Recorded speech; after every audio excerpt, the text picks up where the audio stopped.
Sugar versus carbohydrates. What's the difference for your health? Bread, candy, sugar, pasta, it's all sugar and carbohydrates. The question stands, what's the difference in which ones you can or shouldn't eat? When it comes to the war on foods, carbohydrates get a bad reputation. It's unfortunate because carbs have been the lifeblood of human existence for thousands of years.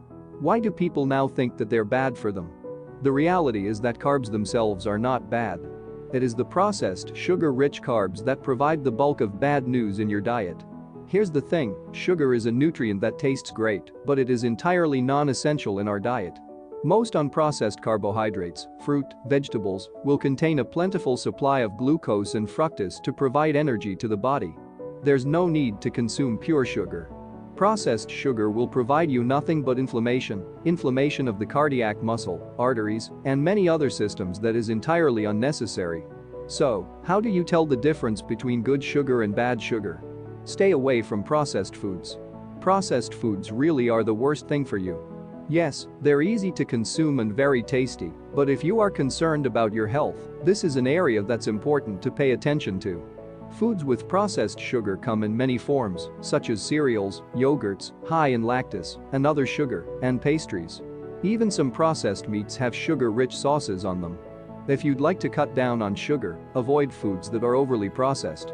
This will lower your sugar intake each day. How to escape the sugar trap? As you may know, complex carbohydrates like ancient grains, fruit, and vegetables provide an excellent source of metabolized glucose to fuel the brain and glycogen to be stored in muscle and liver. Eating wholesome foods in their most natural form will always be the easiest way to ensure you are getting the nutrients you want and none of the inflammatory properties of processed sugars. Do I need to eliminate sugar completely? This is something that needs to be clarified. Sugar is not necessarily bad, but the rate at which most people consume it can be very detrimental to your health. Anything that has insulinogenic properties, in other words, it raises insulin levels, can lead to an imbalance in the body over time.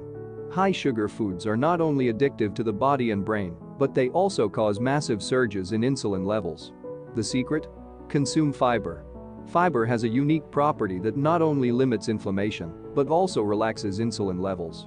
For this reason, many who have diabetes consume higher than normal fiber levels to counteract swelling. So, if your body doesn't have insulin issues, a small amount of sugar probably won't hurt you, as long as you can counteract the inflammation it can cause. Coming full circle.